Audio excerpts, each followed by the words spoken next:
All right, welcome everyone. My name is Scott Valentine and welcome to Syngenta Flowers webcast 2020. Very exciting. We'll talk about our new brand look and energy later, but as you can see, it's Feel the Energy, and we have a lot of energy for you today. So what will you hear about today in our webcast? So a couple of things, and there are Syngenta Flowers customer promises. So you're going to hear about our innovative portfolio. You know, these are the things we focus on and bring to you, our customers. An innovative portfolio. You're going to hear about our best-in-class technical support. You know, we support our products more than any other breeding company. Our obsession with quality. We want the best quality every time delivered to our customers, so you have success with our products. And lastly, impactful marketing. And hopefully what you'll see today from us is nothing but impactful marketing. Right? We have, I think, the best team in the industry. I love my team. They are outstanding. The folks you'll hear from today is Ryan Hall, our head of marketing. You'll hear from Olivia Sellards, our manager of our customer marketing group. New to us is Keith Francis, who's leading up our technical group, who is the best in the industry. And you'll hear from Mike Margiano, who's the head of our product managers. All right. So without further ado, I hand it over to Ms. Sellards. Olivia. Hello, everybody. Welcome to our live meeting of webcast 2020. So what we've done for you today is kind of taken our cast and built it into a permanent web page. We've got our webcast page built for you on our website. Please visit our website, syngentaflowers-us.com/webcast. This is kind of your one-stop shop for your digital cast experience from Syngenta. You can see that we've got lots of links available. Every station that you would have visited at our California Spring Trials has been built out. Here we have all of our varieties to show you. We have new varieties presentations. We have technical demonstrations. We have all of our cultural pieces for you. So anything that we had planned on originally showing you live, we now have in this one-stop shop.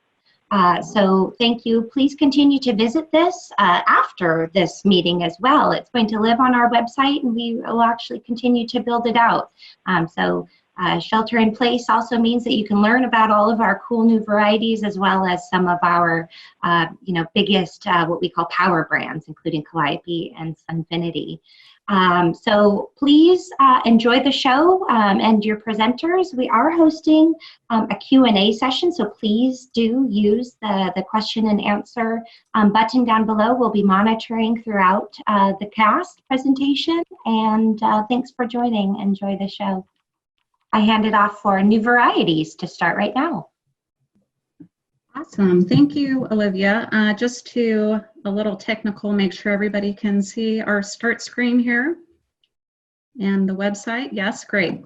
So thanks very much, everybody, for joining today. My name is Amy Briggs-Maka. Some of you may have known me from my time on our technical team and working with our root and cell partners. Recently, I've taken product management role with the team, working with our Vegetative Spring Annuals. So our flow here to start, we're going to take you through this amazing website that our team has put together to give you this digital experience that is our webcast for Spring 2020. So feel free to follow along or come with us along on the ride. But you can see here as we scroll down, we've got all the different essentials that you'll see that you would have seen in person for spring trials. So I'm going to focus today on the new variety vegetative introductions along with Matt Blanchard, who is my friend and colleague in product management. So if we click into this new variety presentation, you can see here it takes us to our new vegetative annuals. So this is an awesome landing page. It's got all of our new series laid out. What's great about this is if you use these links, this hops us directly over to our catalog website. And so it'll take you right to, for example, this new series, Everything About Florencia Begonias.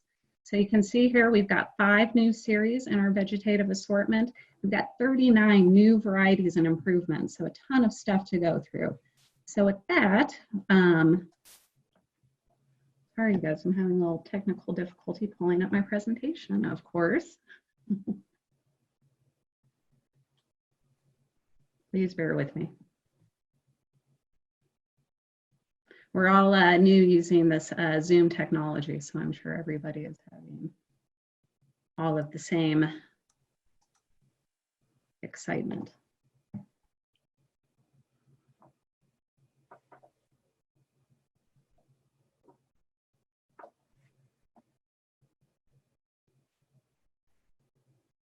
All right, back in business. Sorry, apologies for the delay. So let's get right into it for Spring Vegetative Annual, starting with our entrance into vegetative begonias. Couldn't be more excited to get the opportunity to get into this really important product class for the industry, and we're off to a great start with Begonia Florencio series. This is actually breeding that we acquired from a partner in the Netherlands called Copa, and they're really known for outstanding innovative begonia varieties, and this is no exception. So this is interspecific breeding, a nice upright, more vigorous habit, 5 great colors to start with in this series. Oops, sorry. So again, 5 colors. It was a shame that we had all this beautiful plant material ready to go to show you in person. Lucky enough to snap a few real life shots. So this is actual plant material from our breeding facility in Gilroy, California. So you can see the range of leaf color here on these Florencios goes from this really beautiful dark foliage on the red, and then varies to lighter green colors depending on the color. But check out this orange Florencio. What an incredible habit, tons of flowers. So really a nice solid series to start for vegetative begonias. Also in the world of vegetative begonias, we've got our Grace series. This is a Boliviensis type. We've got 3 colors here with really beautiful double flowers on that pendulous habit. So think of these in beautiful hanging baskets and large containers. A really nice series of Boliviensis to add to our begonia assortment. In the world of Calibrachoa, we continue to focus on uncompromised breeding. We're working on Calibrachoa that's day length neutral, huge flowers, nonstop color. So this is a nice improvement on our Cali Purple to hit all those standards that we expect from Calis. And you can see we've got a broad assortment of colors and patterns. So really looking at how we can continue to improve this really important series of Calibrachoa. In the world of dahlias, this is for me a really exciting pipeline. Our acquisition of Verver dahlias last year gave us some really awesome dark leaf variety dahlias with these bright single petaled flowers. Dalagria was a new series we introduced last year, and we already have new colors and improvements in our pipeline. So this is a dark leafed, larger type dahlia. So think of these for landscape application, larger containers.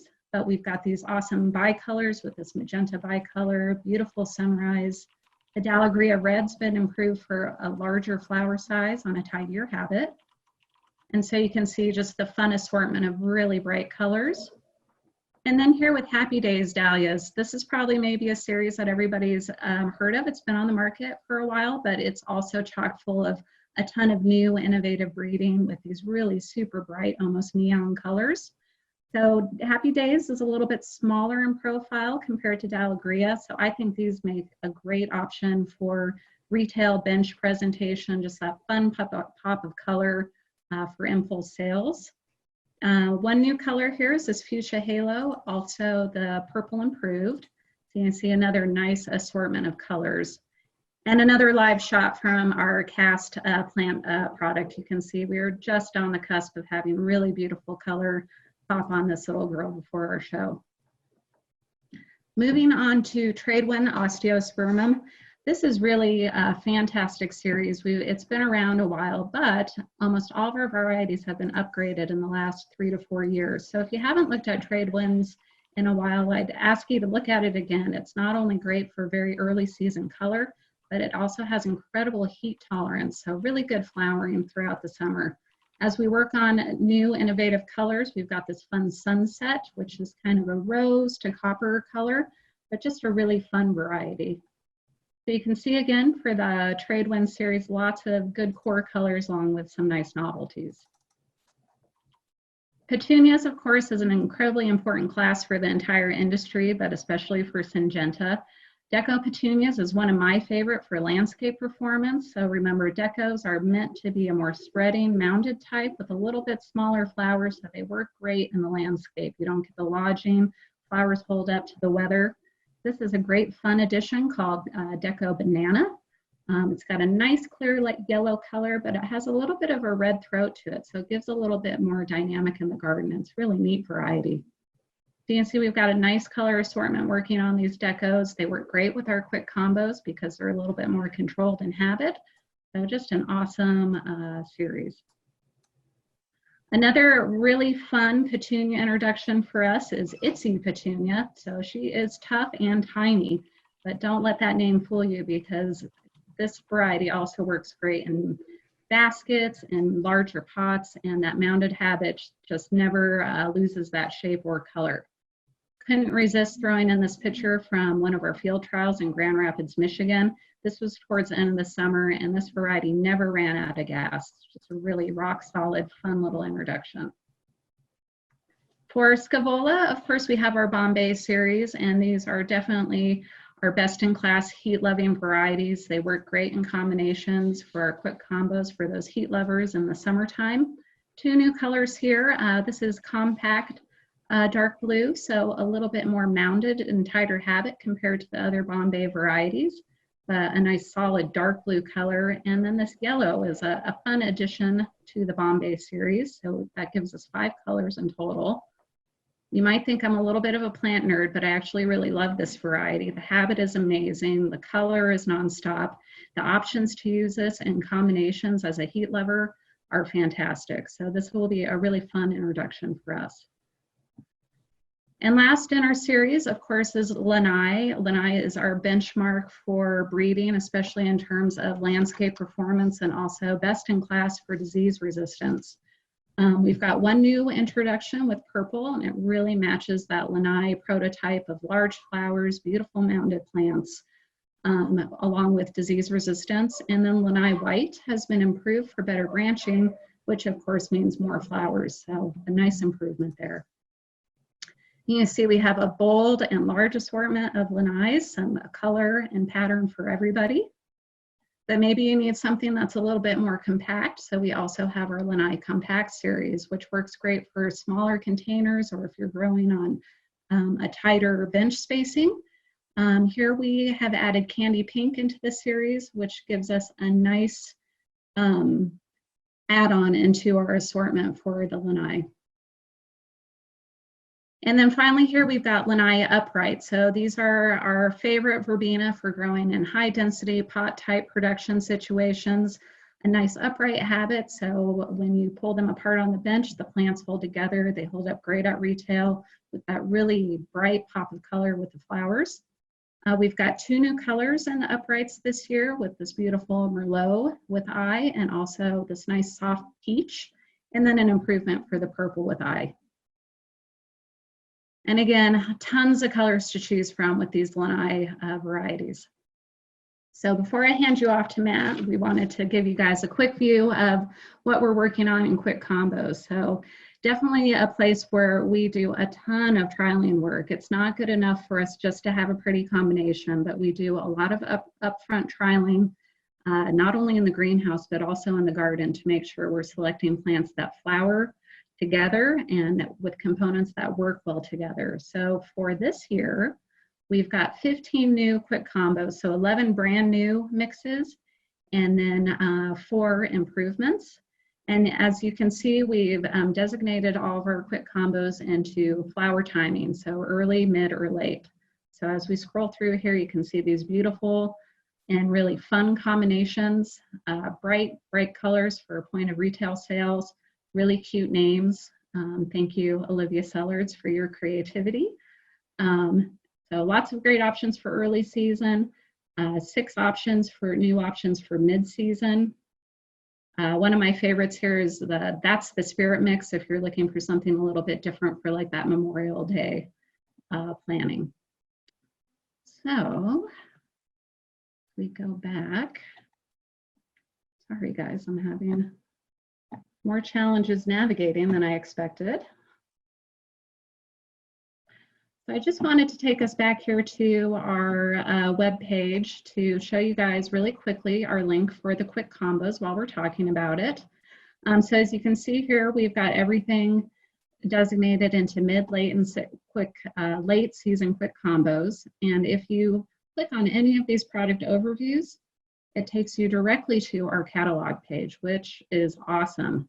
So not only are you seeing all the components listed out and their flower timing, but at the end of the quick combo,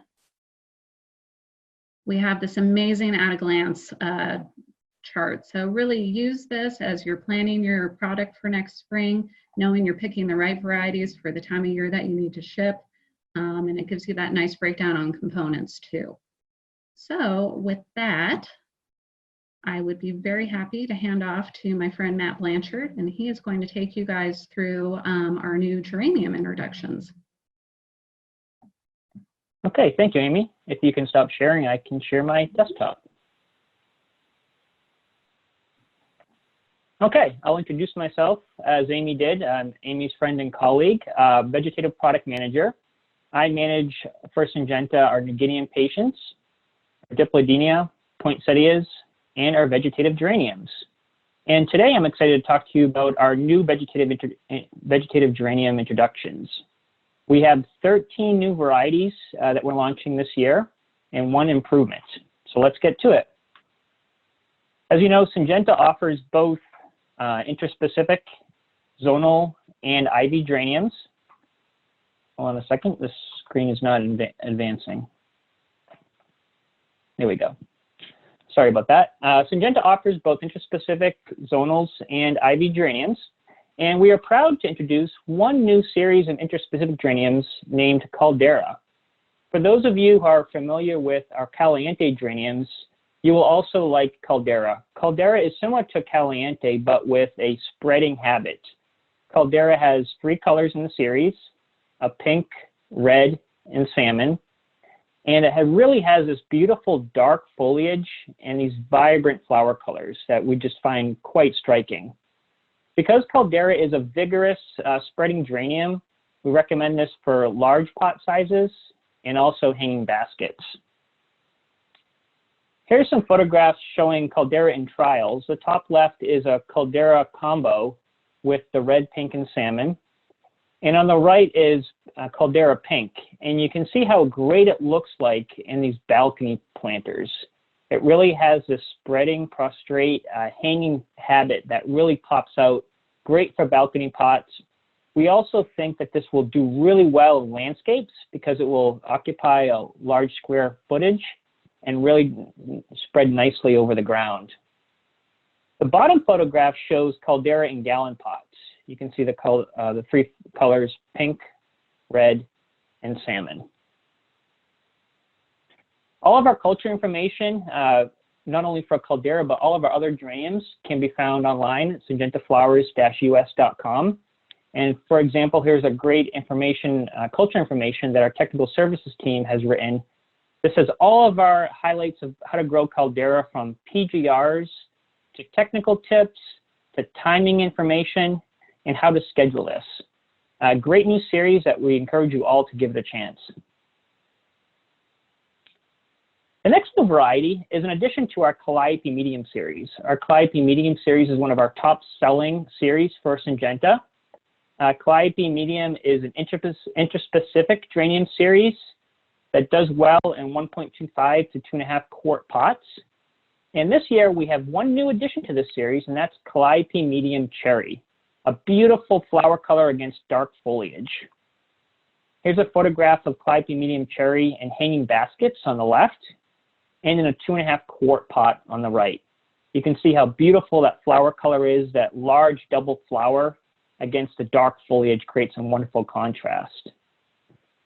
Along with all of the other colors in our Calliope Medium series, this really gives a full portfolio of wonderful colors to choose from, not only just novelty colors, but also the core colors of the series. As with all of our geraniums, we have, as Amy mentioned, our Grower Success Guide. And the Grower Success Guide can be found at the back of our new Syngenta Flowers catalog. And this includes a lot of great information on how all of the varieties within a series compare in regards to vigor and timing. So for growers who are looking for varieties that are most matched, you can use these charts in the back of our Grower Success Guide to really select the varieties that are best matched in timing and habit. Another series I would like to talk about is Mojo. Mojo was a series that we introduced last year at CAST with one color, and that was dark red. Well, this year we're really excited that we now have 4 additional colors to complement Mojo Dark Red. That is Mojo Cranberry Splash, Orange, Salmon, and White. Mojo is another interspecific geranium that really does well in medium-sized pots, just like Calliope Medium. Mojo is about 20% less vigorous than Calliope Medium. Mojo is really a great geranium series because it has dark foliage and these vibrant striking colors. This new orange is really going to be pop, and also we really like the cranberry splash. Here's a photograph showing the whole Mojo, all 5 colors grown in quart pots: orange, cranberry splash, salmon, white, and the dark red. The dark red is later to flower than the other colors in the series. In the north, about a week later to flower for the dark red. In the south, about 3 to 6 days later. You can see here that the rest of the colors are well matched in timing and habit. Here's a photograph of Mojo just taken a few weeks ago at the Costa Public Trials, grown out in the landscape, looking quite nice. The beautiful Mojo orange, the white, the salmon, and the cranberry splash. And also some photographs from the trial beds at Costa. All 4 colors that we introduced. The orange, you can see, really is a beautiful orange color. The next series is another interspecific series, and that's Moxie. You may remember that Moxie is the first interspecific geranium series that has been bred for energy efficient and space efficiency production in small pots. So Moxie is a great interspecific geranium for those looking for high density production in small pots. This year we have 2 new additions to the Moxie series and 1 improvement. So for additional varieties, we have Moxie Orange and Moxie Violet, and improved Moxie and a white improved Moxie. The orange is another beautiful orange, a really striking orange color that goes well against the dark foliage of Moxie. The violet we expect to be very popular. For those of you familiar with Calliope Medium Violet, violet is a really popular color. We expect Moxie Violet to be just as popular. And the Moxie White Improved has been improved for better propagation quality, less leaf yellowing, more flower power out in the garden, and overall much better performance. We think that you will really see a great improvement with our new Moxie White. Here's some photographs of the Moxie Orange, Violet, and White Improved. In the top left, you can see the Moxie Orange, just a beautiful orange color, a deep orange that we really think is going to be popular. Orange is a really popular color right now among consumers. We think that this Moxie Orange is going to be just as popular. The Violet, Moxie Violet on the bottom right, and the Moxie White Improved on the left. With these 2 new additions to Moxie and the White Improved, we now have 8 colors of Moxie, and we really encourage everyone to grow this series. We also have a whole lot of information, culture information on Moxie. And 2 videos that I encourage everyone to watch who's looking for more culture information on Moxie are videos recorded by a technical trials manager, Dr. Allison Carlson. One of them was on Moxie propagation tips. Another one was on Moxie finishing tips. These can also be found in our technical library or on syngentaflowers-us.com/webcast. A lot of great information here. And when you have time, we encourage you to head over to our website and watch these videos. We have 1 new addition to our Ivy League geranium series. We launched Ivy League a couple years back, and we have 1 new addition, color addition, that's Ivy League Cherry Blossom. Ivy League is a great series that we're starting to see a lot of increased popularity for. It's a great series for heat tolerance, dark foliage, and also really does well in hanging baskets. With the addition of cherry blossom, we now have 11 colors in Ivy League, and this is a great series for anyone looking to grow Ivy League. Americana. Americana is North America's #1 zonal geranium. Many people are familiar with Americana. We were missing one color in the Americana series, and that was the scarlet color. This year, we are adding Scarlet Fire. Scarlet Fire is a nice deep orange color that will really complement the rest of the colors in the series. Americana geraniums are really a workhorse zonal geranium of medium vigor, recommended for medium-sized containers. Just a great zonal, and we expect Scarlet Fire to be popular. We now have a full assortment of Americana geraniums, especially with the Scarlet Fire edition. Wonderful colors to choose from in this entire series. Along with, as I mentioned, with the Calliope Medium series, also if you head over to our Grower Success Guide, you will find all of our Americana geraniums listed, along with the vigor and timing comparison of each one. A great tool, a lot of information there, not only just timing and vigor, but also PGR tips and recommended container sizes. The last new variety I would like to spend a little time on is a completely new introduction for us, and that's Rosalie. Rosalie is a very unique geranium that we just had to introduce it to market. There's no other geranium like it on the market right now. This is a novelty geranium. What makes Rosalie stand apart, it's a zonal geranium, but it has these beautiful double soft pink flowers. This will really stand out at retail and really attract consumers. We expect these double flowers will really just pop off the bench and really sell through at retail. It's a really great medium vigor geranium, compares well against Americana in terms of vigor, and just really eye-catching flower color. In this next photo, you can see here on the left, Rosalie grown in 2.5 quart pots. Just beautiful large flower buds, those double pink flowers. And the photo on the right is a close-up of how large these flowers can get, the double flowers. We really think that this is really going to be a popular seller. Rosalie Antique Salmon. Similar to, as I mentioned before, all the culture information for Rosalie can be found online, how to schedule it, grow it, and time it for your key selling windows. So we recommend you head over to our website and download all of the culture information for Rosalie and all of our new varieties. With that, I will hand it off to the next speaker.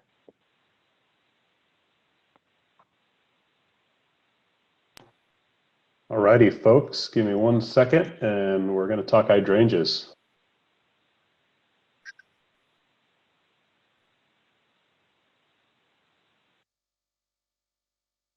Okay. Well, thanks to the first presenters. Nice job. Obviously, everybody, there's a lot of information right now. So you're getting it with a fire hose. So I highly encourage you to go to the webCAST dedicated website. It's a fantastic tool. All the information's concentrated in one spot. So you can get your culture, you can get your new variety presentations, your photos, the whole 9 yards. We're going to pivot a little bit here and talk about hydrangea. So a completely new category for Syngenta flowers, and one that's very exciting. A little bit of backstory about this line that we're going to talk about. This is the high breeding hydrangea line. So this is a pair of growers from the Netherlands that got together and wanted to breed the growers hydrangea, and that's really what they set out to do and achieved. So I'll lead right into it. There's some nice, quite a few nice varieties that cover a lot of different pot sizes, grower requirements, and also have some unique consumer benefits. So what's notable about the whole series of high hydrangeas is they're really bred for the grower in mind, like I mentioned. So one of those being extremely strong stems. So varieties that won't flop over. Often in retail, which the stores right now are full of hydrangeas, if you have the rare opportunity to actually get out of your house under the current situation, But you see a lot of hydrangeas in the retailers with kind of flopping stems, a little sad looking. So the high breeding series across the board, or I shouldn't say series, but collection across the board is really bred for stem strength. That also allows growers to save some costs by not having to ring them. They've also been bred for really long flower longevity. So the flowers will hold and do that antique look over time, and they still stay very nice. And I'll show you some examples of that material as we get into the presentation. The first one I want to talk about is High Fire, a beautiful purple red variety. So red under higher pHs, that deep, vibrant purple like in my background under low pHs. So this is one of the more compact of the lineup. So it's going to be ideally suited for your 6-inch programs, your 2.5 quart programs. It does have those attributes like I mentioned, strong stems, and basically long holdability of flower, so which really extends basically the value for the end consumer. This one's also noted for being a rebloomer. Now, most of the reblooming data and information is coming out of the Netherlands, so we are over the next year validating the reblooming qualities under true North American conditions, and we have trials all across the US and Canada. So we should be able to give you some firm data in about a year from now on true hardiness and reblooming characteristics on the one that we think will have that. Okay, so that's High Fire, a very nice variety, ideal for the smaller container, so 6.5 inches, you can see there with the plus symbol being the primary. There you can see how it ages. So a fresh plant, there on the left, and then as it ages at 60 days and then all the way to 100 days. Even at 100 days, it's got a nice green antique flower, and that is a very trendy style right now. The next one is the complement to the Fire, and that would be River. So River is really your primary driver. So this is the one that's going to position directly against Early Blue. And Early Blue has to be the dominant open variety in the market from a volume standpoint. So here you have your blue-pink option to complement the Fire for red and purple. So two really nice varieties. Also this one noted for reblooming, which we will validate under North American conditions, but it still has that same extra shelf life with long flower holdability and strong stems. So that's River. There you can see really in real world conditions, the River versus the Earlies. So it's just a much more refined, upgraded look compared to Early. Okay, stepping up in the Vigor category, so looking for larger containers, so 6.5 and bigger, 8-inch. We have the Mountain series. So Mountain is your more vigorous pink and blue. This one is not noted to be reblooming. If you want a reblooming pink and blue, I would go with the River, and then the Mountain is going to be more of your primary floral type. All of these have been bred to look fantastic from an indoor floral perspective, and the ones with reblooming quality obviously have some value from an end consumer in-ground garden performance standpoint. And this one would be positioned against Bella. So more vigorous, nice upright, still retains the strong stems and long flower holdability. Okay, Snow. Snow, this is going to be your vigorous white variety. So nice solid white. You can see how dark that foliage is. So really dark foliage against a beautiful white.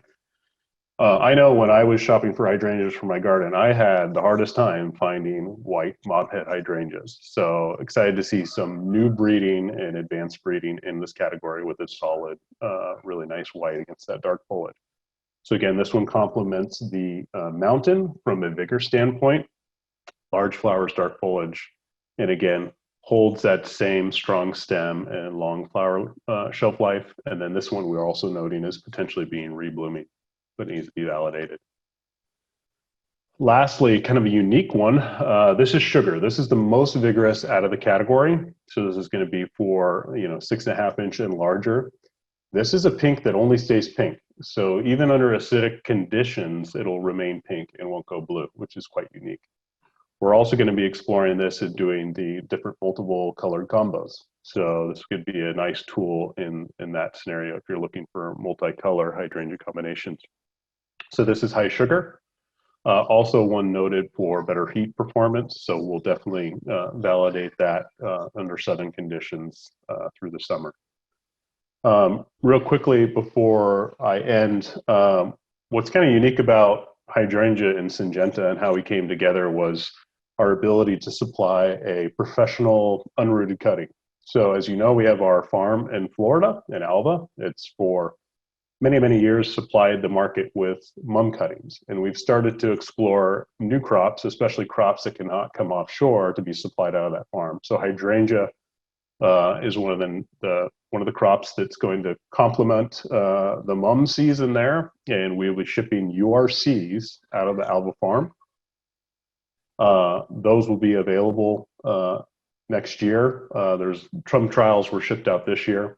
The majority of the availability so far will be going to dormant producers, and that's probably what most growers and growers that the brokers sell to are buying right now. They're buying a dormant plant that's vernalized, and it's put into a cooler, and then it's forced. And that still is a fantastic model to use for these genetics as well. But on top of that dormant supply, which the hybriding will be available as, you also now have an unrooted supply chain for those growers that are comfortable or want to work with an unrooted input. So that's basically it. I see we have a few questions, so I'll try and answer those as I jump off. Thank you very much. We're going to hand it over to Janine, and I will stop sharing. Take it away, Janine. All right. Thank you, Ryan.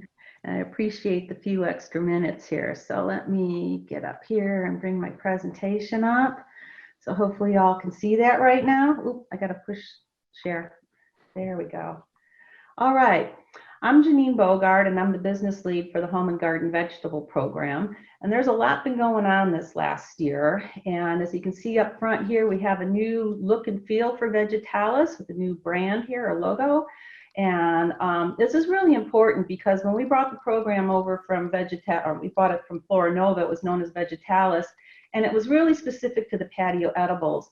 And so when it came over here to North America, I had an established vegetable program, which really was pretty robust at the time. So it's really important that we have a brand that encompasses everything. So I'm looking at Vegetalise now as an overarching brand for our genetics, regardless of its source, whether it comes from commercial Syngenta vegetables or from legacy Flora Nova. They're all known as Vegetalise moving forward. Moving along, I kind of borrowed these nice posters that we had made up for y'all if you've been over here in the greenhouses this week. But a lot of the heavy lifting in the background right now has been about aligning Flora Nova with Syngenta commercial vegetable quality standards, seed health testing, and for validation of the disease resistances. So even though I don't have much in regards to new introductions in the material coming from Flora Nova, there's a lot going on in the background to make sure that you're getting the best vegetables that we can offer under the Vegetalise brand. The other thing that came up this last summer when I was out in the trial, because the original program, Vegetalise program, was positioned as a patio edible, I started thinking about this. And with the new customers coming into the gardening space, especially this spring, because vegetables are really hot right now, is that if you tell them it's a patio edible and they're very literal and they say, I don't have a patio, then you've automatically limited your sales at this point.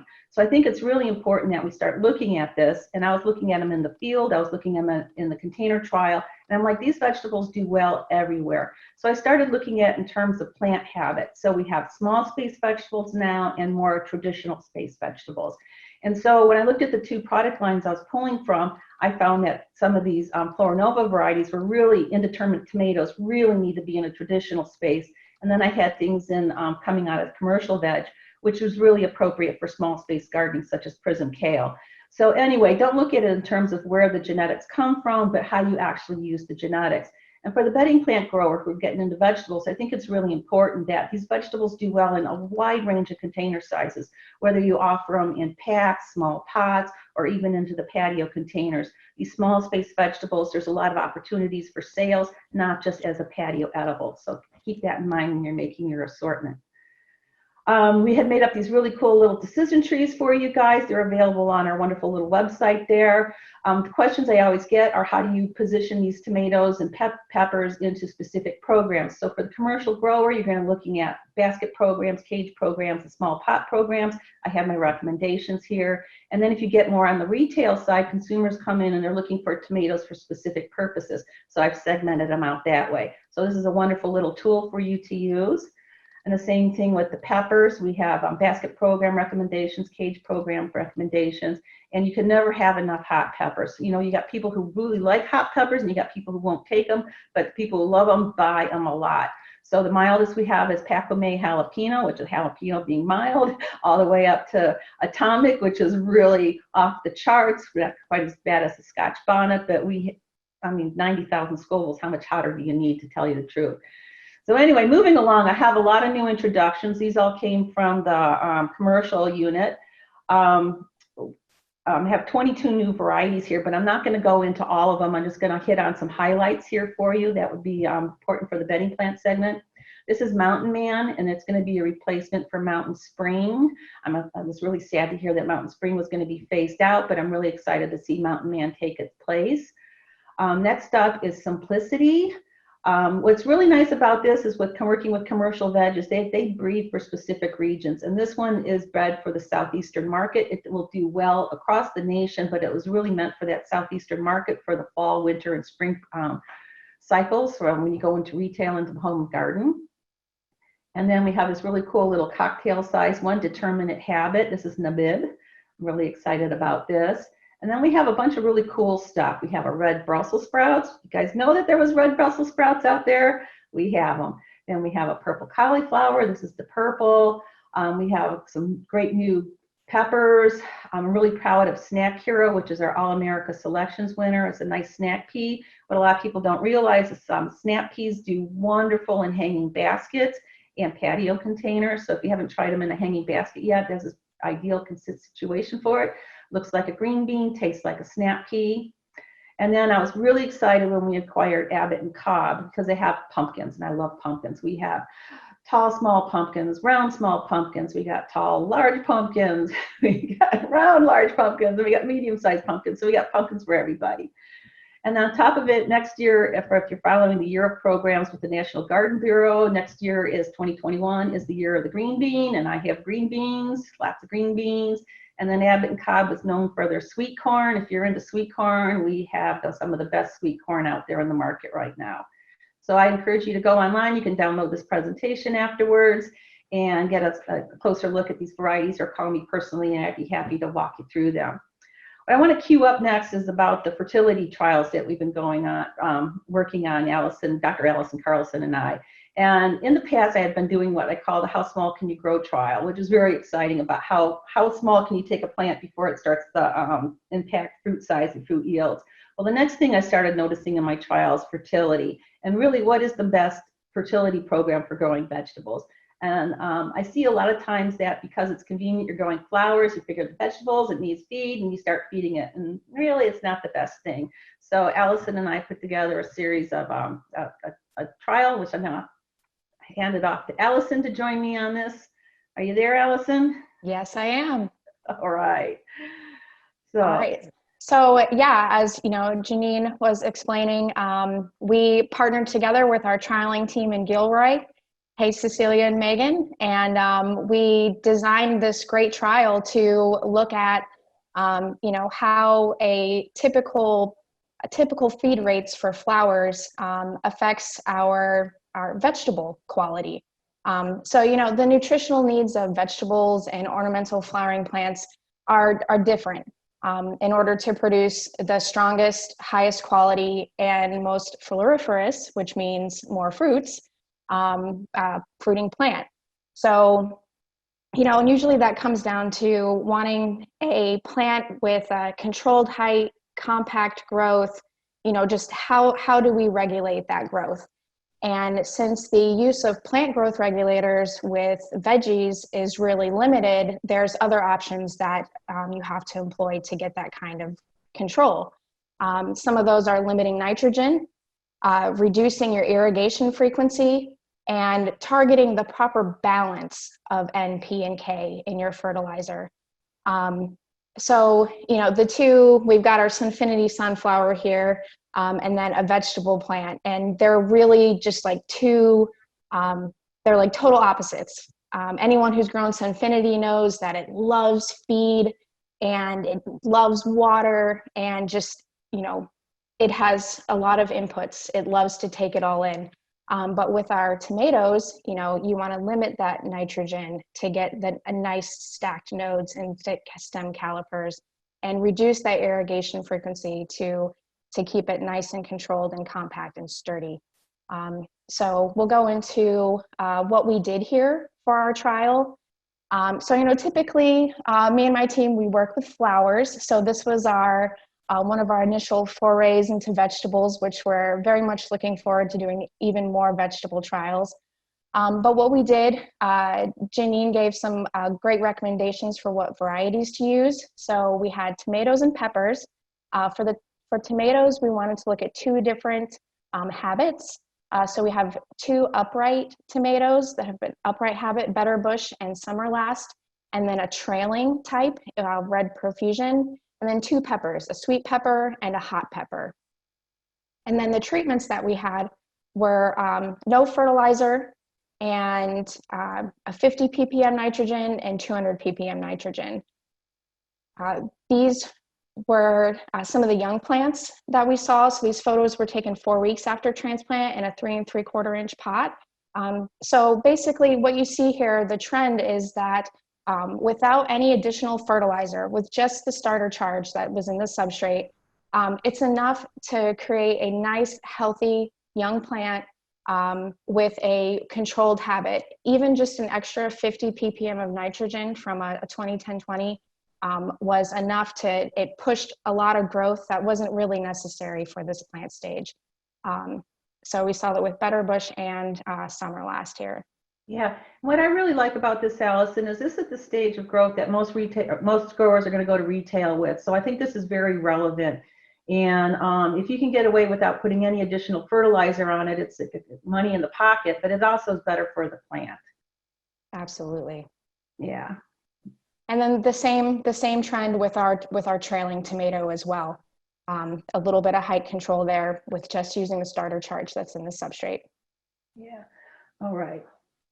And then looking at our peppers at this same stage, not as much of a height difference as we saw with the tomatoes, but you know, there's no benefit to more fertilization, like Janine mentioned. Why spend the money when you don't have to? With the sweet trifecta, there was a little bit of height control with that variety. Okay. All right, now so transitioning, we took those 3 3/4 inch pots and we transplanted them into 12-inch patio pots. And this photo was taken 4 weeks after transplant into those patio pots. And here the setup is a little different. The no fertilizers in the middle, and then it's the 50 ppm and the 200 ppm nitrogen on either side. So what we saw here was that even just the 50 ppm nitrogen is pushing the total plant height to be much taller than the no fertilizer treatments. The ladies in Gilroy counted the number of nodes. They're all the same. They all have 10 nodes, but where that extra height difference comes in is with the internode length. You'll see at the 200 ppm nitrogen treatment, the internode length is 9 centimeters compared to the other 2 treatments where it's just 3.5. Yeah. So that's where that stretch comes in. And then the stem caliper is much thinner on that highest rate of feed than it is on the others. Yeah, and so what I've observed out in my own patio trials is if you really push these plants, what happens when you start loading them up with fruit at a later date, the plant is weak and it cannot support 30, 40 pounds of tomatoes at a later date. So actually the plants will collapse. And I've experienced that firsthand where I've gone out there and the plants look wonderful in the morning and they're nice and tall and all in the glory. And I come out a couple hours later and they just collapse under the weight of the fruit. So it starts at the very beginning with the grower and what we bring to market. And we really need to bring forward a real sturdy plant. Okay, and we're going to run out of time here, Allison. So we're going to same trend with Summer Last, and same trend with Red Profusion. So it's very solid reaction. Right. And I think a lot of growers think they're actually pushing the development of the plant along. Well, actually, you're pushing stretch. So you're not doing the plant or yourself any favors. Exactly. Yeah. There we go with the peppers. And with the peppers, they benefited from a little bit of the nutrition with the 50 ppm nitrogen. It increased the stem caliper, which equates to that sturdiness and ease of shipping. Yeah. And I just want to make a quick comment about the different types. I have 2 different species of tomatoes here, the hot peppers, the Pretensions types, and then the sweet peppers and annum.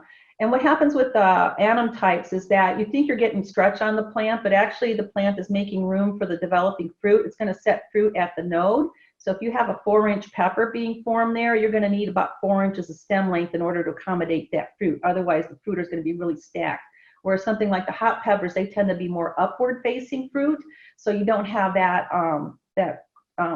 demand on the plant in order to create space for the fruit to bring onto it. So even though you see a little bit of stretching on what you perceive to be stretching on your peppers, may not be. It's just the plant adapting itself to get ready for the fruit load that's coming on. Okay, Allison. So just to sum it up really quickly, the negative consequences of over-fertilization. So reduction or inhibition of flowering and fruit production. You get that stretch, weak growth that is unable to support the fruit load. And when summer last loads up, like in that picture, you need that strength even with a cage. The plants can remain vegetative or have distorted growth, not a good seller. Increased insect and disease issues, nobody wants that. And then also reduced availability of ability to uptake nutrients, leading to nutrient deficiencies, which seems counterintuitive, but that's when excess phosphorus is applied. So it's really important to fertilize your vegetables appropriately. And just to finish this up, our fertilizer cost savings. Don't waste money that you don't need to. With that height control, you can get more plants on the rack, more plants in the stores, more cash in your pocket. Stronger plants ship better, less breakage, less shrinkage. And then just an easier to manage habit, less tangling, less stress for you shipping stuff. And then our general recommendations, small pots and young transplants, the starter charge in the media is really all that's needed. And for cage programs and large containers, up to the 50 ppm nitrogen, 1 to 2 times fertigation per crop, just enough to give them a boost when they need it. They don't need constant liquid feed. They don't need constant fertigation. All right. Well, that concludes our presentation for the Vegetalise program. You can get hold of myself or Allison if you have questions, and I guess we're turning it back to our host.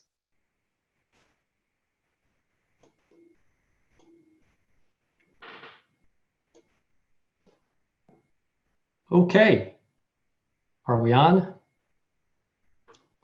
Okay, welcome everybody. My name is Mike Morgiano. I'm head of product management here at Syngenta Flowers, and like our customers, all of us at Syngenta Flowers wear a lot of different hats. So in addition to leading the finest product management team in the business, I'm also responsible for managing our seed assortment along with my colleague Amy Gardner, who you'll be hearing from a little bit later in the presentation. This afternoon, the second half of our presentation today will be focused all on seed varieties, flowering seed varieties. To start off, I'd like to first bring you back to our webcast page here, and again, give you a little bit of an anchoring spot where you can see where the information you have available to you, because we're going to be moving quite quickly through a lot of the seed new varieties.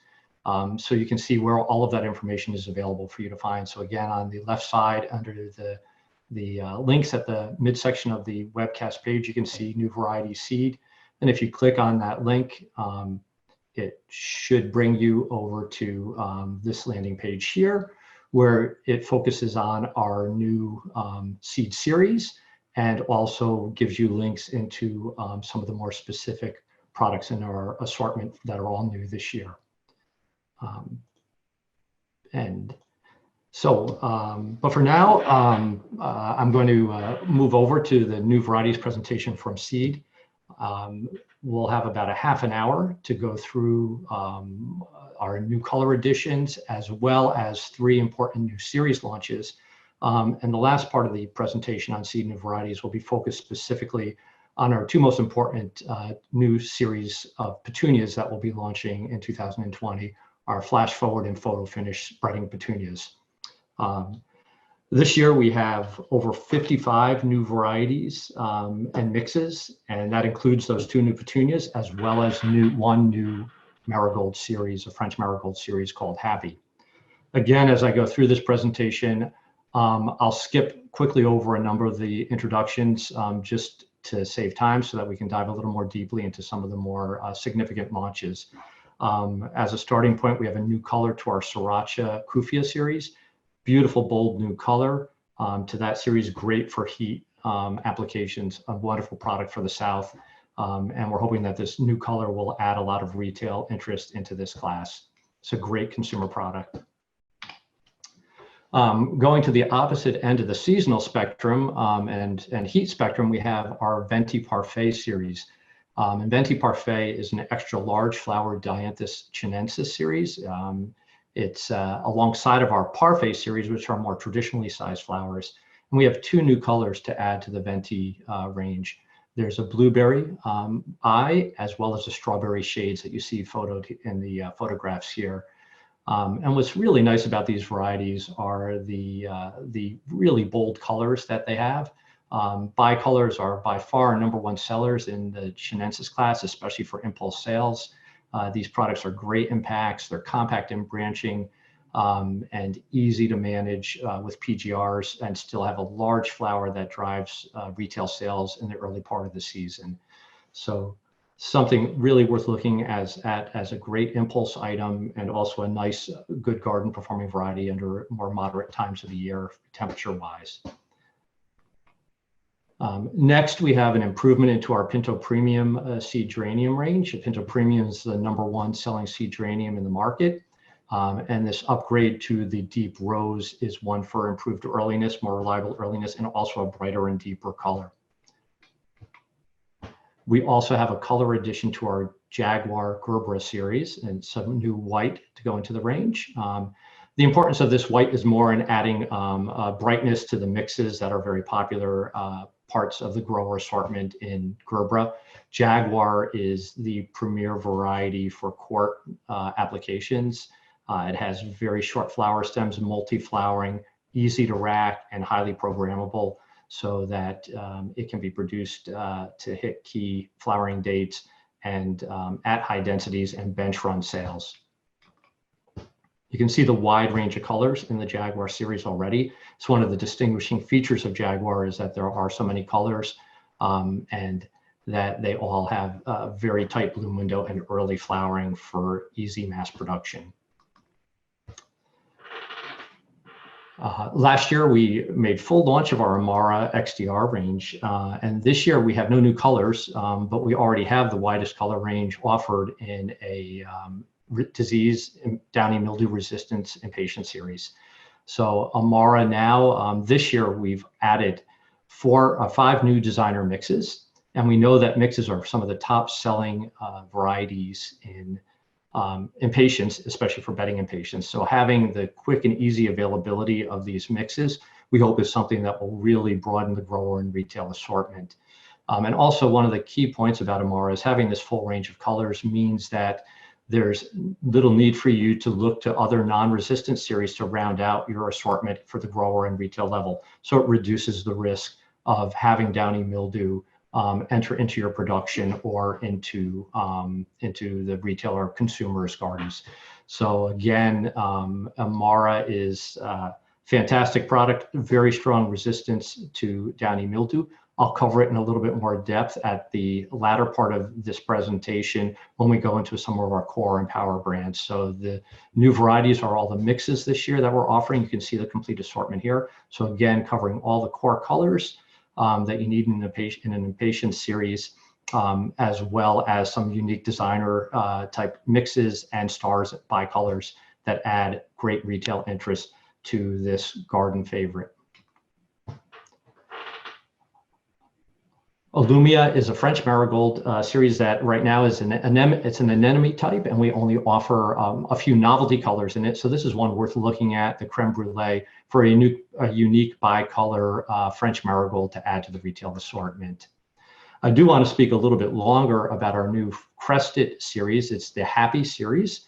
And this product is positioned specifically for growers who are under really warm growing conditions.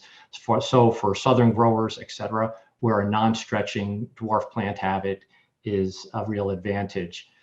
You'd compare this variety to other key products that are on the market, like Little Hero and Hot Pack, but where Happy fits in, it has a little bit more vigor that you can see than some of those varieties to fill out garden beds strongly, but still maintain that compact habit that doesn't get overgrown and easy for the grower to maintain, and also doesn't get unruly in the garden situation. So really positioned for southern growers who are dealing with warm conditions and making that production easy for them, and easier holding ability and stronger performance in the garden. Next, we have a color addition to our Speedy Delta range that we introduced a couple of years ago. It's violet and white. And again, just as a quick reminder, the Speedy range of deltas are positioned specifically for that part of the year when day lengths are the lowest. So very late fall production into winter production in the south and on the West Coast in moderate climates, and into the very earliest parts of the spring. For all the other parts of the year, we recommend our full range of the regular Delta Premium varieties, or for fall production, we recommend our Colossus series. So this is a nice bicolor addition, one of the popular types of kind of jump up type shades in pansies that are very popular at retail. So we're really happy to be able to offer this addition to the core range of Speedy colors that are available right now.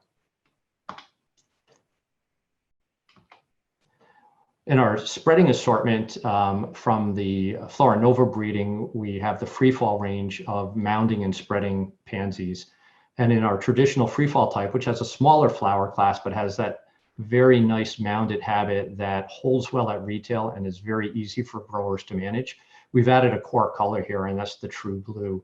So we think this one will be a nice addition to expand the color offering in the free fall range. And again, growers really like the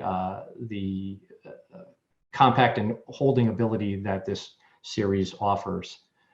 We also launched the Free Fall XL series a number of years ago, and that has larger flowers, so a more traditional pansy-sized flower on these plants, but still maintains the really nice mounded plant habit that growers have come to love with the regular free falls. And this year we've added a fire as well as a white to the assortment. That fire is a great item to consider for your fall production. Beautiful fall colors, bright scarlet red and yellow faces on those flowers. So a really nice item for the fall. And here you see the full range of the Free Fall XLs. Picabella is a miniature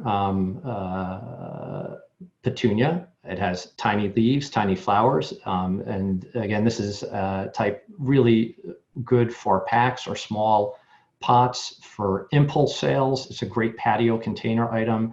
Very, very early flowering, so from a grower production perspective, it doesn't require any PGRs. It's real easy to produce on its own, flowers naturally under short days, and just a nice early spring item to get the season going. Good for edging, or as you see it here, as an impulse gift item in a small pot for patio, tabletop decorations and small pots. There are two improvements this year. The lavender and the salmon have been improved for more intense colors, as well as for more reliable uniformity in flowering.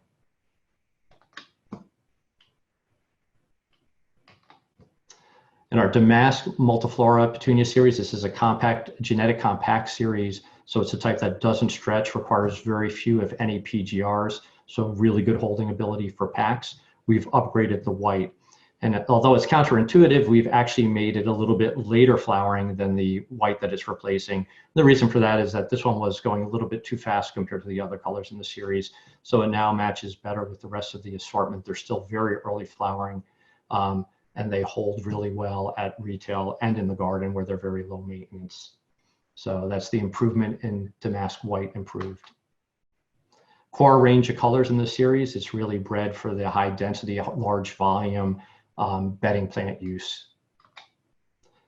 We've also upgraded our Pop Stars phlox. They're very unique flowering phlox varieties with bicolors and unique flower shapes on them. So the red is improved for earliness and producibility.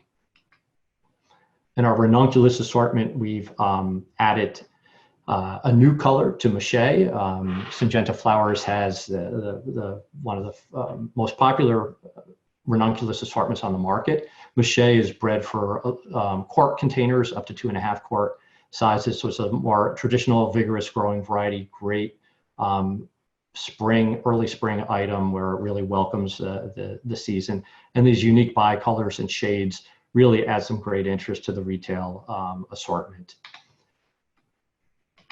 Our very compact variety is called Magic, and we've added a core color to that. It's purple. So Magic is ideal for quart containers or smaller. It doesn't require PGRs.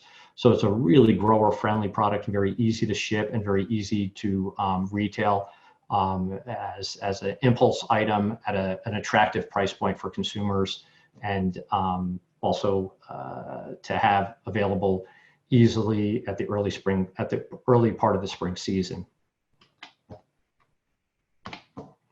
In our Obsession range, we've upgraded our white mainly for producibility, but also we're continually upgrading our verbenas from seed for stronger disease resistance and stronger garden performance. So white is a quart color, and we want to have reliable supply, and that's why we've added this new variety for the coming year. Obsession is bred specifically for pack performance. It's a really nice early flowering and very uniform series, a very wide range of colors, including these unique twister colors that have some great retail impulse attractiveness. So those type of colors previously had only been available from cutting varieties. So we've taken our cutting innovations and brought it into the seed assortment. And again, in Tuscany, which is our more upright, larger flowered seed verbena, we've added a twister color this year. It's Twister Purple Shades.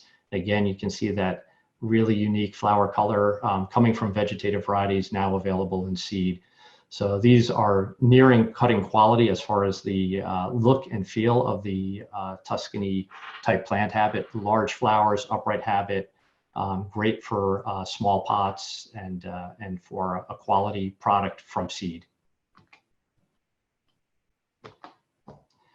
Cora Vinca, Amy Gardner will be covering Cora in more depth, but we do want to call out here the new bright rose addition to the Cora Cascade assortment. Cora Cascade is the only variety, the only Vinca, F1 Vinca on the market, and it's the only one with disease resistance. So this is something that's really unique.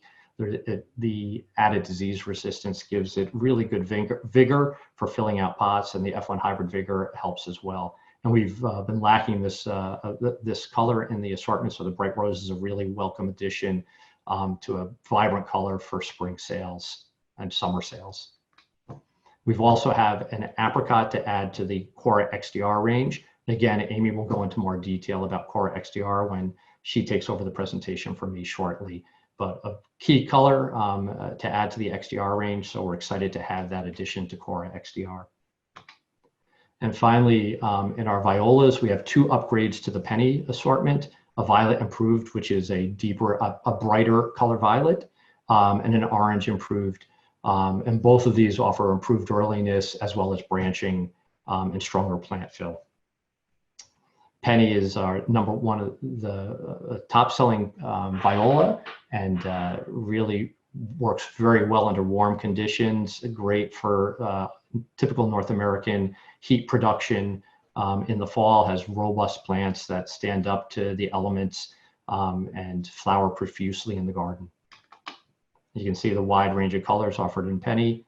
So it's one of the backbones of our pansy viola assortment.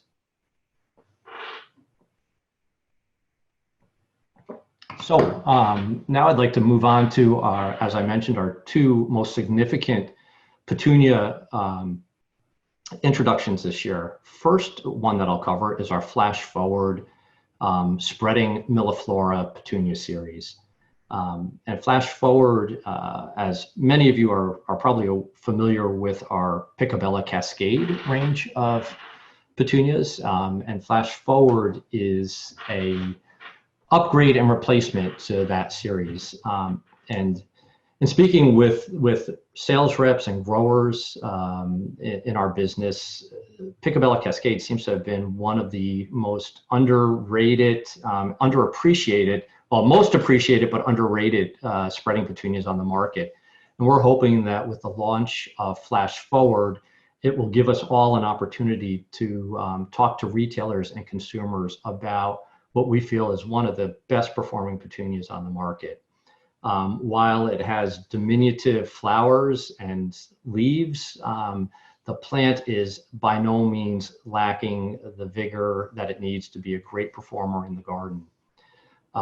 It's very, very early flowering, has very low sensitivity to low lights, and it has these tidy plants that hold up well that don't overgrow when in the garden, and hold up really well to shipping. They're also very, very good playmates with other species in mixed containers, and used for applications in gardens with other species. So they make really controlled baskets. They're just a wonderful variety, and when you get them into the garden, they're full of flowers. They don't overgrow, yet they still fill beds completely. Two significant colors that I want to point out that were not available in Picabella Cascade in the past, but that now are available in Flash Forward, are blue, as well as, if I can get my slides to advance, as well as a pink, which was in the prior slide. So these are two new colors that had not been available in Picabella Cascade in the past.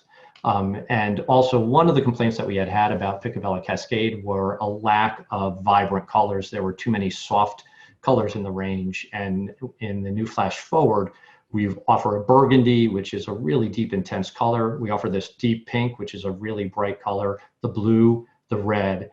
You can see here in some photos from field trials in various locations, the amount of color you can get on the series, yet that nice controlled habit. It still fills the flower beds, masses of color, and when you have rain or when you have other inclement conditions, the plants just bounce right back up with these nice small flowers that tolerate botrytis and other disease pressure really well in garden settings. The other thing I want to point out is that this series, you can see the red there. We have the white has been upgraded quite significantly compared to the Picabella Cascade white that we had in the past, and really well matched for beautiful red, white, and blue baskets and for summer holiday sales. There are 11 colors in total in the series. There are 3 mixes, so there are a couple of designer mixes that are worth all taking a good look at. So we're really excited and hope that you share our enthusiasm for this unique product. There's nothing like it on the market, and we hope that you'll help us drive this one home to really benefit our consumers with some of the best performing petunias on the market.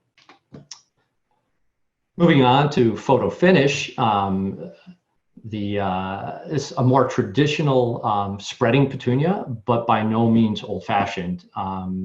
Photo finish replaces and improves upon 2 former workhorses of the Syngenta flower spreading petunia assortment, Plush and Ramblin'. So both of those series will be phasing out this year, and they'll be replaced by photo finish. What makes photo finish unique is that it is really setting a new standard for programmability and uniformity for high volume, high density growing. And that comes in the form of super well matched habits across all of the colors in the series, as well as very well matched flowering across all the colors in the series. Photo Finish was bred in Holland, but it's screened extensively in the US, so it gets the best of both worlds. It's does very well under short days and cloudy, miserable conditions that the Dutch can throw at it.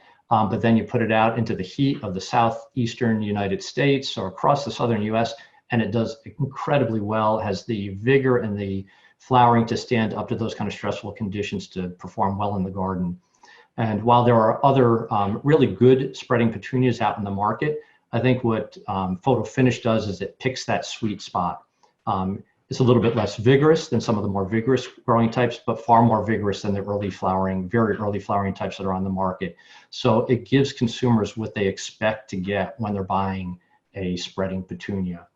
One of the things that I think is really worth noting about it is that this nice branching plant habit requires far fewer PGRs than some of the more vigorous types, and that allows growers to grow it in more compact formats and at higher densities with fewer PGRs. And the benefit of having those fewer PGRs is that when the consumer gets it into their garden, they're going to get a product that jumps out and does what it's supposed to do immediately when it gets there. It's not going to sit, and you're not going to have to wait. If you're like a gardener like I am here in the Midwest, you know, I start waiting until end of July, August, until finally my spreading petunias start showing me what they're all about. So we hope that Photo Finish, with this easier finishing and growing that it offers growers, and the easier and the better holding ability that it offers retailers, will be able to deliver to consumers what they really expect from a spreading petunia. I just have a few photos here to show you of the red, white, and blue, and also the pink in Photo Finish, to illustrate my point of the uniformity in timing and habit across the range. So again, as I mentioned in the discussion on Flash Forward, take a look at how well matched red, white, and blue are. Again, for your holiday seasons, summer holidays, for Memorial Day, no problem at all, especially as you're getting later into the spring. Super uniform plants there, great red, white, and blue combinations, and plants that will hold nicely at retail, but really do well either on a patio, in a container, or in the garden, where they'll spread and fill with a beautiful mounded plant habit. There are a couple of unique colors that are worth calling out in the series to help broaden retail and consumer appeal. So these Morn types and this Rose Star, really unique, beautiful products in Photo Finish. As I see, we're starting to run, getting close to the end of the time allocated for this new products part of the session. What I'd like to do is go back again to our webcast page here. And again, you see we're on the new varieties sections. To help you in your navigating here, if you would like to go back and learn more about Photo Finish specifically, and to learn more about Flash Forward, we also have dedicated landing pages for each of them. So you can find the Photo Finish one here again on the lower left side of the web page. And here you can find some great videos if you're a grower that you'd like to learn a little bit more about our cultural recommendations. Take a look. There's a specific a special video for propagation. Our own Dr. Jamie Gibson, rock star, Oscar nominee for the best technical videos in the industry, narrates and acts, is in both of these videos here, and does a wonderful job. And we're all super proud of the great work both he and the rest and our full Syngenta Flowers technical team do in bringing really easy, digestible information to growers to how to optimize and get the most out of Syngenta genetics. Again, if we move back, you can see on the Flash Forward page, we have here a lot of information also about Flash Forward, photos, as well as a full range of technical support materials that we encourage you to come back and take a look at after our webinar and learn a little bit more in depth about these great new products that we have to offer. Okay, I think I am still on and hopefully on schedule. So The next section that I have been asked to talk about are a few of Syngenta's, what we call our power brands. And you can find them on the webcast page if you go to the lower right-hand side or middle right-hand side. And there's a section here called Syngenta Power Brands. And if you click on that section, you'll see it opens up with Calliope. And what is a power brand? A power brand, what we call at Syngenta, are the core products that we offer that we feel should be a part of every bedding plant grower's assortments. So first and foremost, Calliope is featured here, and you also see our top hat, begonias, and Cora XDR and Amara XDR, and our SunFinity. You'll hear more about some of these brands if you join our presentation tomorrow. So please come back. We have a different group of topics that we'll be covering tomorrow. So we hope you'll stay with us for 2 full days, or a couple of hours of 2 full days of presentations. However, right now I'd like to go into our Amara Impatiens and give you a little bit more detail about this great product. First, I want to briefly cover what does the XDR brand mean. So you can see it here. Amy will also cover a bit of it when she talks about our Cora Vinca. But XDR is more than just a couple of letters that we tack onto the end of a name of a product. It's actually an umbrella brand for Syngenta flowers, and it's used to mark our most significant breakthrough genetics with extra resistance to diseases. So it's a shorthand, it means extra disease resistance, but it means a whole lot more than that. So we have 3 criteria that any product needs to fulfill before they'll be a part of our XDR brand. And it means that they have best-in-class, really game-changing performance at a genetic level under disease pressure.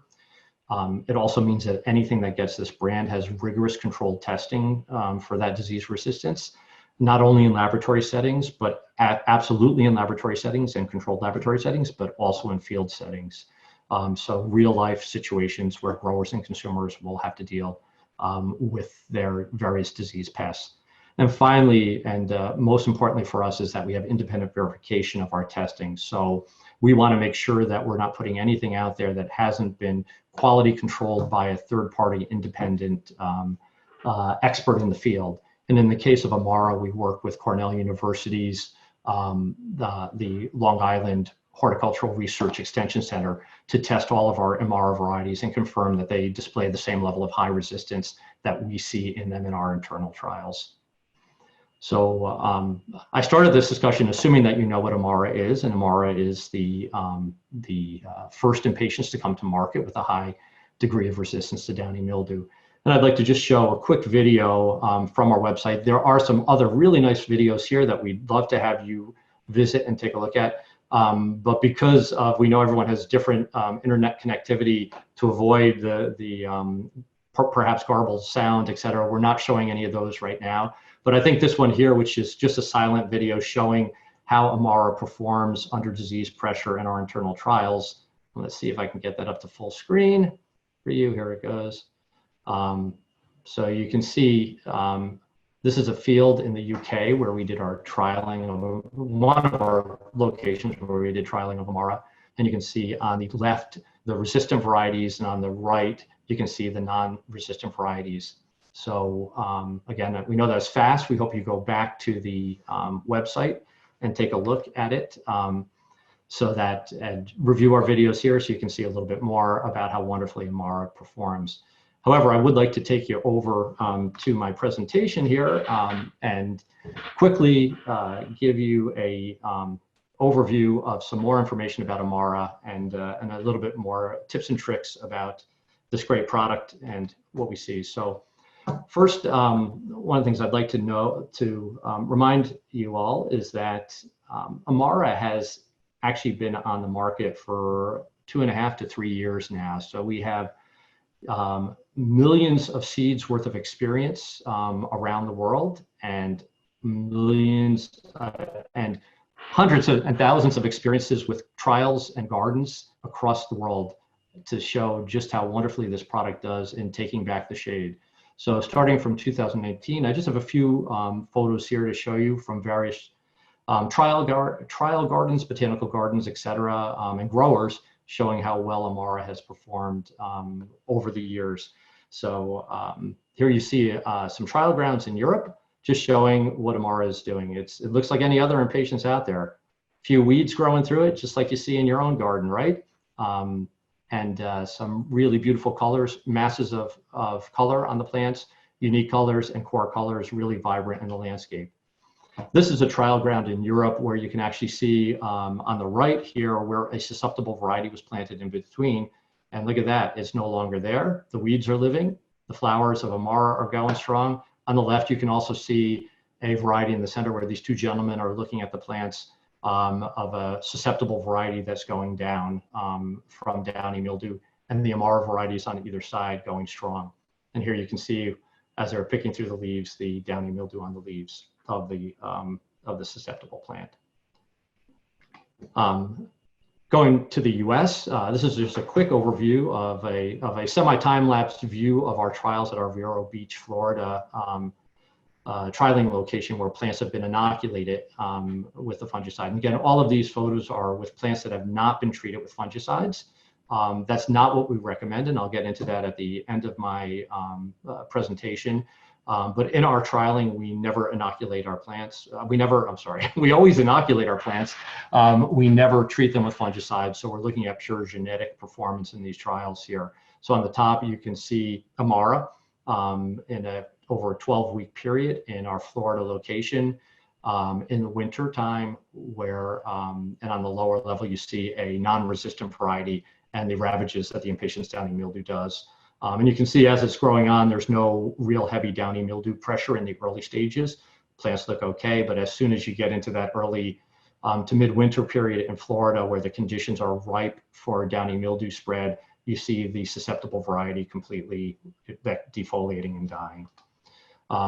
These are some photos from some Florida landscape trials, grower trials, as well as landscape in the winter of last year in Florida, again, at a time of year when downy mildew can really cause problems in the climate. And then some grower trials in February in Florida showing Amara plants doing what they're supposed to be doing. Last summer was the full debut of Amara, I think, to the retail trade in North America. We've been selling it, but it was really at retail. So here you see some photos from the spring in the Midwest showing beautiful Amara plants looking just like an Impatien should look like at retail. And then finally, going to the end of the northern part of the country season when downy mildew can really become a problem. I have a photo here from the Royal Botanical Gardens in Ontario, Canada, and this shows Amara in the background and a non-resistant variety at front with clearly dead from downy mildew and the Amara going strong. And finally, to wrap up, so that I do want to just quickly cover a message that can be a little bit confusing for growers. So I want to reiterate this for all of our participants in this video. At Syngenta, we do recommend that even though Amara offers very high levels of resistance to downy mildew, we recommend that any grower who's growing Amara, or for that matter, any resistant variety, that they still practice good and smart fungicide rotations. And the reason why it's very important especially for Impatiens and especially for downy mildew, is that high resistance does not mean immunity. So that means at times you still can see sporulation on leaves of resistant varieties. On the upper photo here, you see sporulation. This is not Amara, but it is a resistant variety and it does have sporulation on it. That doesn't mean at all that the plant is going to die. It doesn't mean that it's even looking horribly sick, but there's spores there. So the reason why we recommend fungicide applications, and far fewer than you would for a non-resistant variety, and I'll cover that in the next slide, is to protect yourself, the rest of your production if you're a grower, and if you're a retailer, if you're carrying other varieties that are not resistant in your retail setting, or for if you have other growers who are producing nearby. These spores can travel really long distances. So applying fungicides is just a responsible, smart way to limit your risk if any small limited amounts of sporulation does occur. The other part of it is that impatiens get other diseases than downy mildew. So you can see here are plants at the right that are resistant varieties, IDM resistant varieties, but they're exhibiting symptoms of basal root rot from Rhizoctonia. So, you know, just because a variety is resistant to one disease doesn't mean it's resistant to everything. So again, smart fungicide use will protect you and your production and ensure that these great genetic innovations that we've brought to you in Amara and that other companies are bringing to market as well can continue to benefit the industry as a whole. Quickly, what I'd like to finish up with is that responsible use of fungicides on Amara does not mean that it's that you have to incur all the same costs as if you were growing a non-resistant variety. So rather than weekly applications of fungicides, what we recommend is 3 simple applications at 3 stages in the production. You can find all of this information online. It's on it's on the webCAST website, but also on our technical recommendations. So I won't go into the details here on it, but we encourage you to take a close look at them and hope that they'll be easy for you to understand. And we welcome you to ask you to reach out to any of our technical folks, to both Dr. Jamie Gibson has really been spending a lot of time working with growers and explaining the advantages of it. So he's a great resource. Again, come back to our website here and take a look for all the information you need to have the greatest success with our Amara Impatiens. And with that, I will pass the baton over to Amy Gardner, who is our other seed product manager in the Syngenta Flowers family. And she is going to talk to you about our other power brand of Cora XDR Vinca. Okay, hi everyone. I'm Amy Gardner. Many of you may know me from my many years at Floranova, but I've been with Syngenta now for over a year and a half, and I am elated to have the opportunity to talk to you guys about Cora XDR today.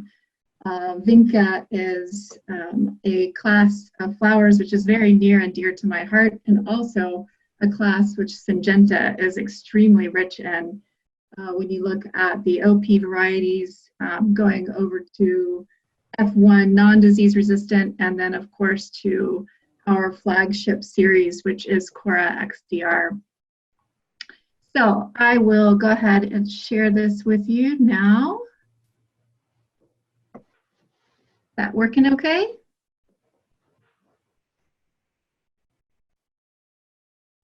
Okay, so Cora XDR.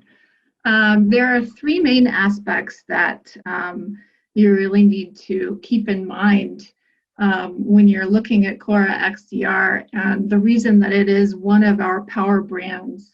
And again, you can find Cora XDR in the power brand section, which Mike already helped you to navigate towards. But the 3 main aspects are reduced risk, which comes directly from the disease resistance that's built into the whole series. That reduced risk is realized by the grower, by the retailer, and also by the end consumer. Next would be the grower aspects, and that comes with the breeding that Amanda Hirschberger, our Vinca breeder, made so much progress with improved branching, basal branching, plant habit, uniformity, propagation all along the line, and increased benefits from the original Cora, which can stand up to any F1 series in the market, variety for variety. The last aspect to keep in mind is the high consumer appeal. And this again comes from her breeding, where she focused on extra large flowers with beautiful overlapping petals that hold up really nicely in the weather. Those stacked internodes again, which a consumer doesn't know what they're looking at, but all they know is they're seeing a vibrant, healthy plant. You can see this when you look at many of the field trials and many of the landscape applications, you see a beautiful, healthy population of Cora XDR compared with existing commercial varieties that just can't hold. So expanding a little bit on the reduced risk aspect, the Cora XDR portion. XDR, as Mike already said, is one of the, it's not just 3 letters at the end. To be an XDR product, we know that it has to be best in class from a genetic performance standpoint under high disease pressure. We know this because it's been rigorously tested in both laboratory and field settings. And finally, this is all verified by third-party independent sources that are experts in their field. So we see this in Cora XDR over and over. I'd like to take you to a nice little technical sheet that we have here. And one of the wonderful aspects of Syngenta is that all claims are backed up by real data.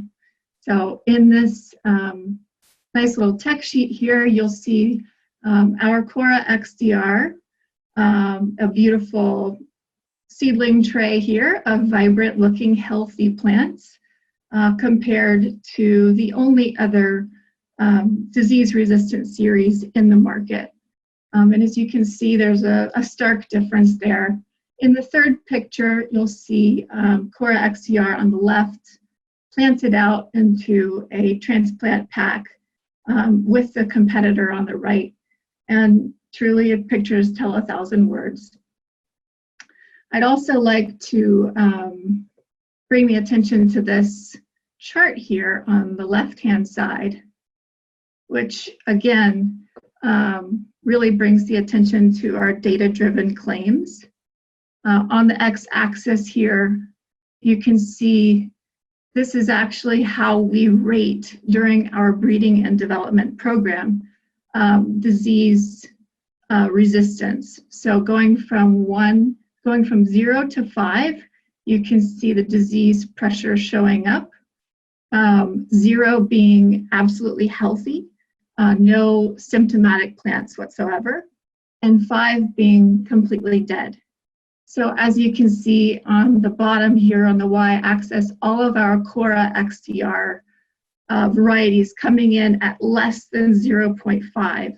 So that's far less than 10% of symptomatic plants being shown, compared with the competition, which are averaging around 50% or higher, going up to 100%. So we have some very good data here to support our claims here, but as Mike already said, we still do recommend, based on the research that we've done, to have fungicide applications, because just because we have these amazing results, it does not mean 100% immunity, and there are plenty of other pathogens and fungal issues that can affect your crop. So you can come on to our website and we have all of those recommendations as well. Okay, the second aspect that I'd like to touch on would be sort of the phenotypic aspects of Cora XDR. And that's something that was not lost when we were doing the breeding for Cora XDR. In fact, it's one of the most sort of breathtaking aspects about this entire series. When you look at Cora XDR as a series, it's incredibly uniform. It's bred to have really nicely stacked short internodes with a nice bushy plant habit that fills the pot in a lovely way. It also works really well in packs and in jumbo packs. And because of those nice stacked internodes, requires far less PGRs to hold and maintain even under the most strenuous and harsh climates.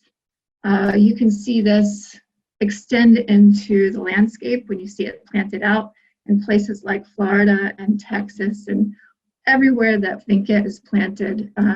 Cora XDR is the series that's going to hold the nicest, produce the most flowers, maintain that floriferousness, and those nice overlapping flowers, petals, as we said before.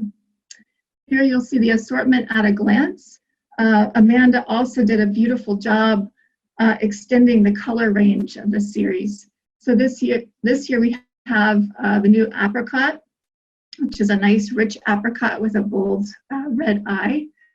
We also have an improved magenta halo, which adds wonderful disease resistance. And that's something well worth mentioning, is that this breeding program is absolutely ongoing. And every year we're going to be introducing better products with more disease resistance and better phenotypic attributes. So it's constantly getting better and better. But this points also to our third aspect, which is the consumer appeal. And with this beautiful arrangement of colors you've got, including the bold bicolors, it's really easy for sell-through at retail markets. It's also fantastic for use in large landscape applications. Okay, so lastly, I will take you to the website here and help you to navigate through some tools that we have for you. If you go to the webCAST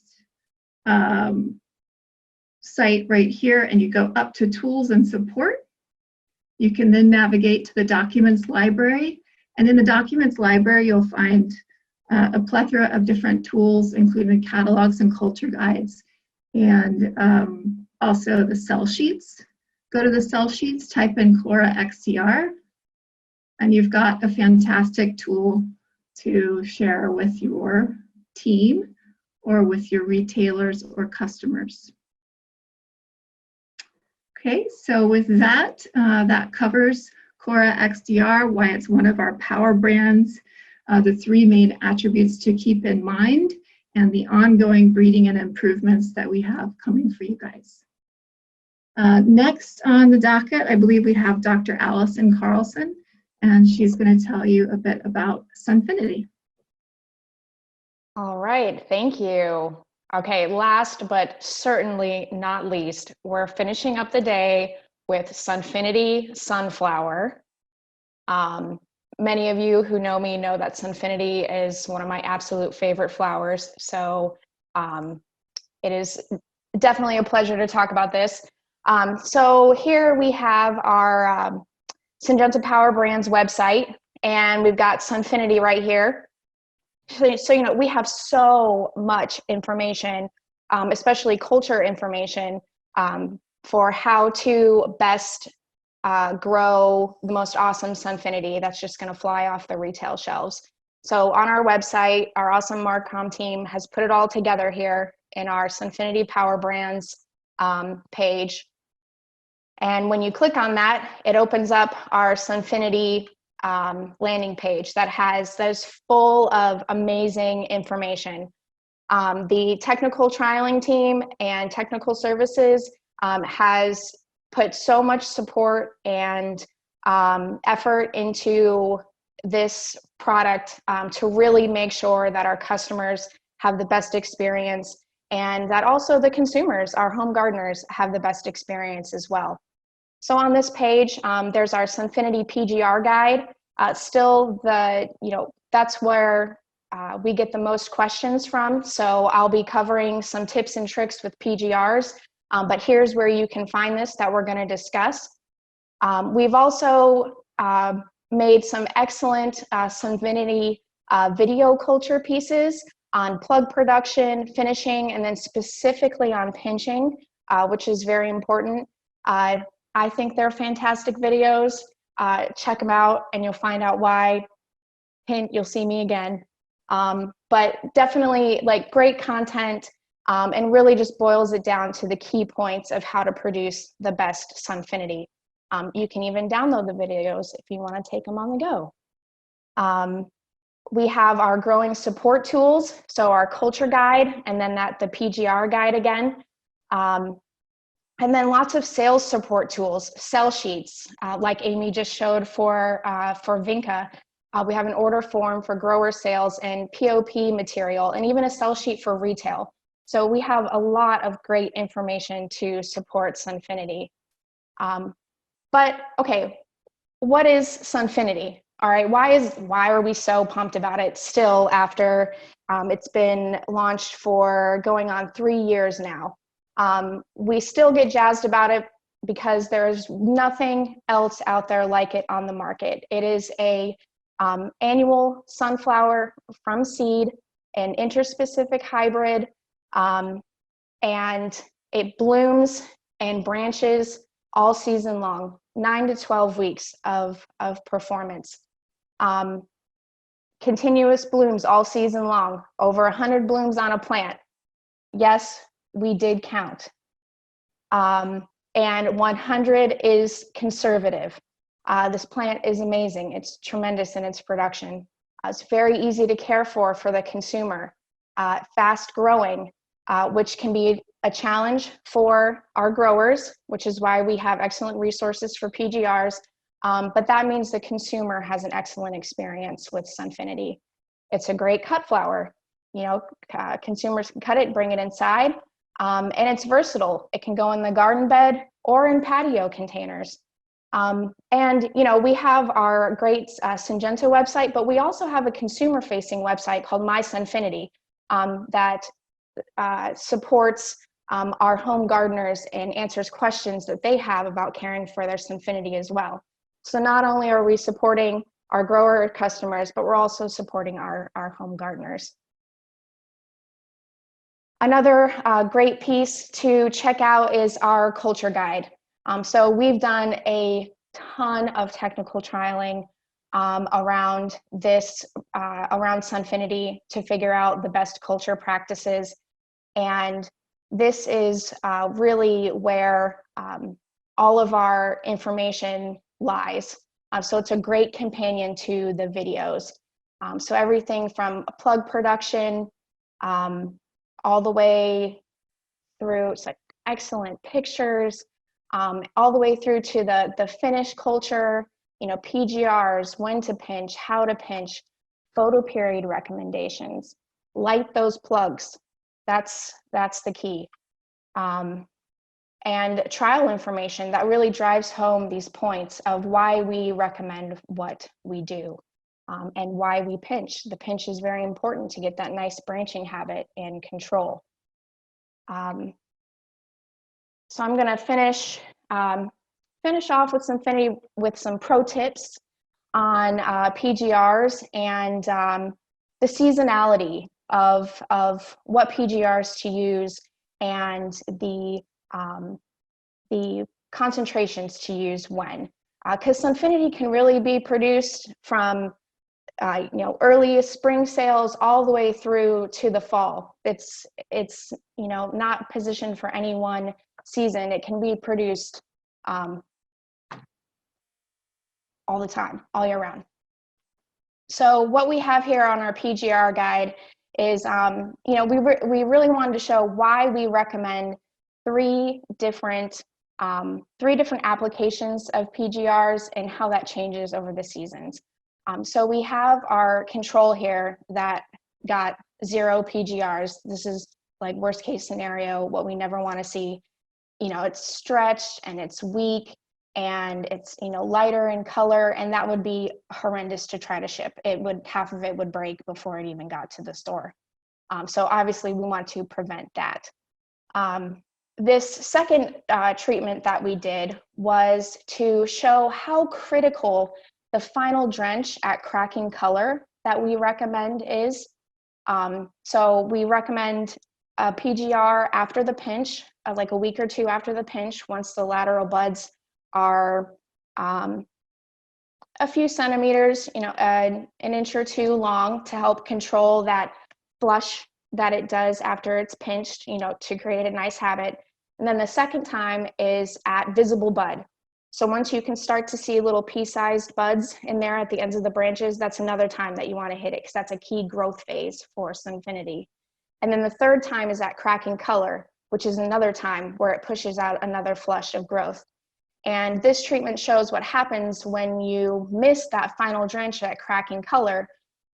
There's this stretch right under the flower that can be prevented, as we see in the spring and summer recommendations, and even this hybrid recommendation.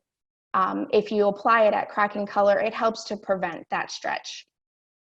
The difference between our spring and summer recommendations come from, in the summertime, the temperatures are higher, the day lengths are longer, and that really pushes SunFinity to grow and take off and get really vigorous. So our summer recommendations are higher ppm bonsai drench rates than the spring ones. The Syngenta hybrid came from questions that we got about applying, were there any sprays, less laborious sprays that could be done, or anything besides bonsai that would control SunFinity? And this hybrid replaces the first bonsai drench after the pinch with a 5,000 ppm B9 spray. So it's very effective in controlling the height, but you do see a little bit of flower delay. The flower delay is less in the summertime. This trial was grown for CAST, so around this time of year. So we still saw that flower delay, but still, incorporating that week delay into your schedule, but getting that height control, is a nice alternative to bonsai drenches. And then this treatment here just had 2 B9 sprays, and in subsequent follow-up trials, we've found that if you do 3 of them at lower rates, that you actually get similar control to these, but 2 just doesn't cut it. It's all about the timing and the ppms. And on the back of this guide, I encourage you to, if you're really into dialing in on your control of SunFinity, check this out and, get some more details. It takes you through exactly what we did to execute this trial, transplant, when we pinched it, those 3 key time points for applying the PGRs, and the exact rates that we used. So this is an excellent resource for dialing that in.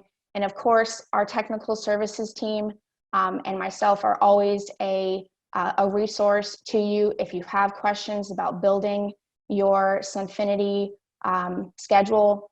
Please reach out to us. That's what we're here for. And I am going to finish up with that. So happy growing with your SunFinity. Thank you. All right. Well, we have 1 minute to go. What perfect timing, and we are done with our program for today. So with that, I'd like to first thank my team. They are absolutely elite. Just phenomenal job, everyone. I love working with you guys every day. It's very humbling and just a great experience working with you guys every day. I want to thank you to all of the participants.